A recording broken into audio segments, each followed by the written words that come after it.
Bonjour, bonsoir tout le monde. Information qu'a fait actualité. Mois janvier 2026 la cap vinn là, Boulos qui pour le faire dernier jugement pour capable connaître qui décision que y a prend. Nous connaissons Boulos c'est youn parmi moun qui fait Haïti en pile mal. Boulos c'est youn parmi moun qui nous sommes capables de dire qui contribuer dans ça qui a passé en Haïti là, surtout dans ça qui est pour ensemble avec l'amour Jovenel Moïse. Eh bien, Boulos li rive dans dernier bout li pral gen possibilité dans mois janvier si Dieu veut pour nous connaître qui décision que y a prend ensemble avec Boulos. Est-ce qu'il y a déporté Boulos Haïti? Est-ce qu'il y a kembe Boulos les États-Unis? Pour combien de temps prison que y a bali? Est-ce qu'il y a kembe dans prison pour jusqu'à ce que li mouri? Nous pral développer pour vous dans vidéo aujourd'hui. Nous souhaitons que vous rete prend temps pour tendre toute dernière information yo. Et gen ONU lui-même qui fait connaître que Haïti depuis ou parler de Haïti ou parler de trafic drogue là, eh bien ONU fait connaître que Haïti c'est une parmi pays qui plus pratiquer ça que nous t'es capable de drogue là. Eh bien dans déclaration ça ONU t'a fait quoi que Haïti c'est une parmi pays qui plus gen trafic drogue là-dedans là. On va inviter autant d'ensemble avec nous si extrait ça. Alors, faut nous dire que 6 janvier, c'était date que le tribunal immigration était by tête li pour y faire ça un jugement final sur le dossier. Mais date ça était kembe en attendant que gagne tribunal fédéral qui penchait sur question de nationalité Pierre Reginald Boulos. Mon capitaine de là a besoin de comprendre. C'est deux étapes dossier Boulos là. Il y a une étape immigration et il y a une étape fédérale. Avocat Pierre Reginald Boulos, il a avancé un argument comme quoi le homme d'affaires là a renoncé à la nationalité en 2008. Le processus n'a pas fait en bonne et due forme. Il dit que Boulos toujours des citoyenneté américaine. Il a avancé argument ça. Argument est allé devant le tribunal fédéral parce que le tribunal immigration dit qu'il n'est pas compétent pour statuer sur un aspect comme ça. Maintenant, date 6 janvier, c'est le tribunal immigration qui te prend en attendant que le tribunal fédéral prenne une décision sur ça déploie avec nationalité Boulos. Peut-être que ça argument ça, avocat était voulu pour gagner l'empathie ça, pour certifier que Boulos c'est américain, qui t'a pris une fait qui ça, qui t'a pris doit demander libération conditionnelle, mais tout, au tribunal immigration pas qu'à juger le citoyen américain. Donc c'est sous base ça, il était voulu pour garder si on a gain de cause dans partie qui est pour la nationalité. Mais en attendant si janvier arrivé, selon ça, M. Frédéric Denis Julier qui consultait les documents officiels, juge. Mais Maître Denis, c'est avocat Boulos, pas vrai? Non. Frédéric Denis Julien, c'est pas avocat Boulos. Frédéric Denis Julien, c'est avocat immigration qui lui-même intervenu sur plusieurs dossiers et lui parmi un avocat qui a suivi le dossier Boulos depuis le commencement. Maintenant, d'après ça, parce que des gens qui pensaient que Maître Frédéric c'était avocat Boulos. Mais sans vous non, loin de là. Il y a tellement d'informations sur Boulos il y a des gens qui pensaient ça. Maintenant, document officiel que nous consultons et que nous partageons ensemble avec hier, juge fédéral là, il décidé contre Reginald Boulos. Ça veut dire, le juge l'a dit, Boulos pas américain. Là, on a parlé du tribunal fédéral, là, nous parlons d'immigration. Le tribunal fédéral là, qui a le statut sur nationalité, le juge l'a dit que, argument que Boulos était avancé, en pas kembe. À savoir. Est-ce que le décret certificat? Alors, c'est là, nous allons arriver. Renonciation, oui. D'après ça, qui dit dans le document, Pierre-Reginald Boulos a fait application en 2008 pour renoncer à la citoyenneté. Il n'a jamais imprimé le certificat de perte de nationalité. Très bien. Donc, le juge l'a dit, il regarde les arguments, Boulos est allé dans le consulat américain en Haïti, il a fait application en lui-même. Document légal, il dit, en 2019, département d'État, ouais, il n'a pas jamais sorti certificat, ça, qui c'est certificat de perte de nationalité. Le juge l'a dit, dans le document qu'il a gardé, le département d'État a consulté ou bien contacté Boulos et il a sorti certificat par la suite. Très bien. Donc, le juge l'a dit que il y a un email qui sorti dans le département d'État qui dit que application Boulos a été approuvée, ça veut dire application pour renoncer à la nationalité. Donc, le tribunal fédéral l'a dit, il était clair que Boulos était bel et bien renoncé à la nationalité, le tout processus a été respecté. Très bien. Avocat Boulos dit eux-même, d'après un document qui régule les comportements de la diplomatie américaine, il dit certificat de sortir ni signature officier consulaire qui m'était fait à nationalité américaine Boulos là. OK. Donc en fait, si nous comprenons bien pour les États-Unis, effectivement, donc, Dr. Reginald Boulos, il n'est pas américain encore. Il n'est pas américain encore, certificat de sorti, et c'est argument ça que l'avocat lui a été avancé. Maintenant, le juge là lui-même lui dit, texte ça, document ça qui régule le comportement de la diplomatie américaine, que l'avocat Boulos Galéa, il dit c'est pas un loi lié. Il a juste pour réguler et faire des suggestions.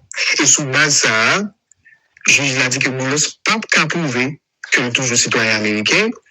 Et le juge l'a dit tout, Boulos pas arrivé prouver à travers l'argument libayo que il était signé papier renonciation en 2008, il dit qu'il était Bali en 2000, il était venu Bali en certificat en 2019. Maintenant, Boulos lui-même, selon sa juge l'a dit, argument montrer que alors Boulos lui-même, quand Boulos t'as dit que processus catégorie cohérence t'as donné une pile d'étapes qui pas de franchi.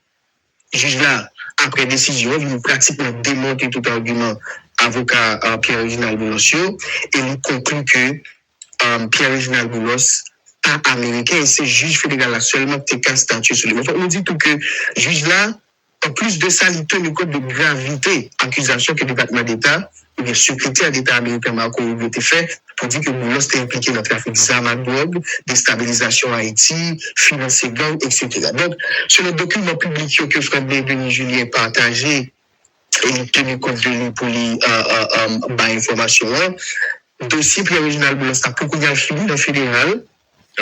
Il va tourner à jeune tribunal d'immigration qui même bien pour le décider. Selon ça, M. Julien dit, il est possible pour l'avocat Boulos faire appel de décision, mais il dit que il n'est pas facile pour Boulos de gagner cause, parce que le fait que le fédéral finit décider, il y a l'immigration pas de compétences sur lui encore.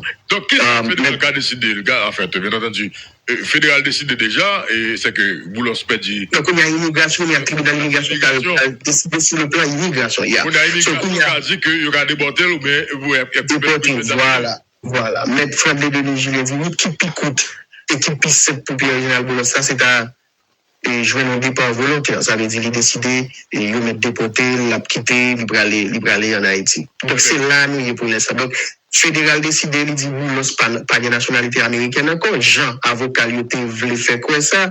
Comme quoi processus ça pas respecté, il pas de fait Jean pour le faire.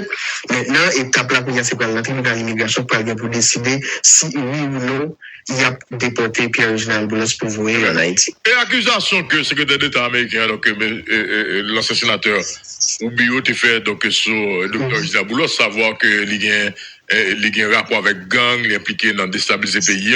Donc il n'y a pas aucune preuve sur ça. Donc ça va pas gagner. Alors, document que Fred Le Juge a partagé avec lui, le juge qui prend décision, il tenu compte de toute accusation que Marco Rubio a avancé contre Reginald Boulos. Mais cependant, le juge veut préciser avec pile attention qu'il était dans le cas d'accusation. Très bien. Parce que pour qu'on gagne en condamnation, procès, etc., jusqu'à possibilité de stade. La première partie, savoir ça nous parle de là, question nationale. Avocat qui a fait appel. Et puis, il y a un dossier, donc, le secrétaire d'État américain, donc, une accusation qu'il fait sur Boulos, qui sont l'autre partie. Parce que, pas que, un secrétaire d'État américain qui a osé accuser Yomoun, donc, ça va gagner un amène. Maintenant, il faut nous étendre, ça, même, il y a comme preuve, pour dire que, effectivement, donc, ça dit, son dossier compliqué, oui, là. Non, son bataille qui prend long, et monsieur que Jean-Maître Julien dit, avocat Boulos, c'est sûr, il va faire appel de décision, et ça va dépendre de l'argument où il va avancer, il peut-être qu'arriver pile loin ensemble avec elle, et même tribunal d'immigration, il doit faire un petit temps, si aspect fédéral là pour confiner plus. Donc, c'est là, nous, jusqu'à présent, donc Boulos déjà gagné presque 4 mois là, dans Chrome, dans cette Chrome, dans cette détention ASA qui m'a amené. So, 17 juillet, cette date ça a été arrêtée. On a rappelé que Pierre-Reginald Boulos a un nouveau voisin qui c'est Dimitri Vob, qui lui-même tout trouvé la même chose. Pas jamais qui sorti sous Dimitri, est-ce que... Mon cher sous Dimitri, on va contre ça qui passe. Bon silence sous Dimitri, et pas vraiment rien qui sorti jusqu'à moment de parler là. Bon silence, nous jusqu'à présent pas connaît qui raison qui fait ça. Mais sauf que sur l'information que journaliste Valérie Saint-Louis a partagé, monsieur a parlé et sous la cour prison, il qu'on fait y parler, mais en ce qui a trait avec étape juridique, Dimitri peut qu'on rien qui dit sur lui. Eh bien, merci à peu, Luxon, merci à peu. Merci à peu, nous connaissons tout le monde. Merci. Oui, eh bien, sinon, aller directement, eh bien, Salomon, eh bien, dans le cadre, eh bien, et dossier ça, eh bien, côté que gagne l'ONU qui dit que Haïti est désormais en plaque tournante majeure, eh bien, au niveau de trafic de drogue, eh bien, n'abdouke, eh bien, en pile monde yo même yo a demandé, et bon, nous connaissons que gagne en pile pour, eh bien, c'est affaire de drogue que a réglé, et même gens que, et l'autre monsieur qu'on a réglé, eh bien, pour ONU, Haïti est désormais en plaque tournante, eh bien, majeure du trafic de drogue, eh bien, au niveau de région. Eh bien, dans le cadre de dossier ça, l'ONU alerté sur le rôle grandissant Haïti, eh bien, dans réseaux internationaux, eh bien, trafic de drogue. Alors que insécurité a qui favorisé en prise gagno sur route maritime et puis terrestre. Une série de saisies, records de stupéfiants qui mettent en lumière, eh bien, rôle stratégique Haïti dans réseaux internationaux et de trafic qui relient Amérique du Sud, les Caraïbes, les États-Unis et même l'Europe criminelle transnationale.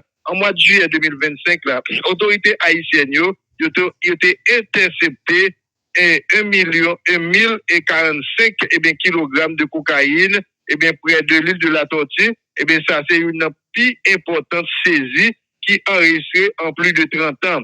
2 semaines plus tard, 426 kilogrammes de cannabis ont été confisqués à Petit-Anse dans notre pays d'Haïti.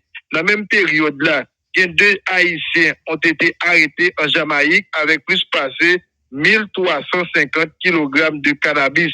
Dans le mois d'août-là, eh bien, autorités belges ont découvert 1156 kg de cocaïne dans un conteneur en provenance d'Haïti au port d'Anvers. Eh bien, preuve que le trafic talium a dépassé largement la région. D'après déclaration responsable ONU, Haïti occupait une position centrale sur les routes de la drogue, l'île de la Tortue qui était en hub historique prisé pour isolement, et bien Tali, et puis accès direct aux Bahamas, à la Jamaïque, et puis aux îles Turques et Caïques.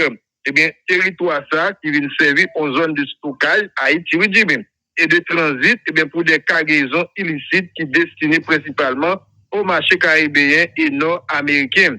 Eh bien, extension ça qui appuyé aujourd'hui sous effondrement sécuritaire interne, eh bien, plus puissant gang yo contrôlé aujourd'hui, eh bien, corridor stratégique à Port-au-Prince, eh bien, dans plusieurs régions et puis dans longue frontière dominicaine. Eh bien, route que nous gagnons la Salomon, eh bien, conséquence ça vient dépasser largement frontière haïtienne. Opération détectée impliquée trafiquants bahaméens et jamaïcains. Eh bien, Jean que yo dit Salomon, eh bien, mais dans la situation que nous vivons là, pour l'ONU, seule une réponse coordonnée, nationale et régionale, qui peut permettre pour nous freiner implantation rapide, réseau criminel et puis pour limiter effet déstabilisateur trafic sur Haïti et toute la région caribéenne. Salomon, je dis à là, maintenant qui ça que Haïti lui-même, Haïti pas loin, et même lui vient rentrer là, et bien côté que, et bien, tu dois parler de drogue, et bien c'est rapide au presto, relais Haïti, et bien pour l'ONU, Haïti est désormais une plaque tournante majeure du trafic de drogue de région et Salomon.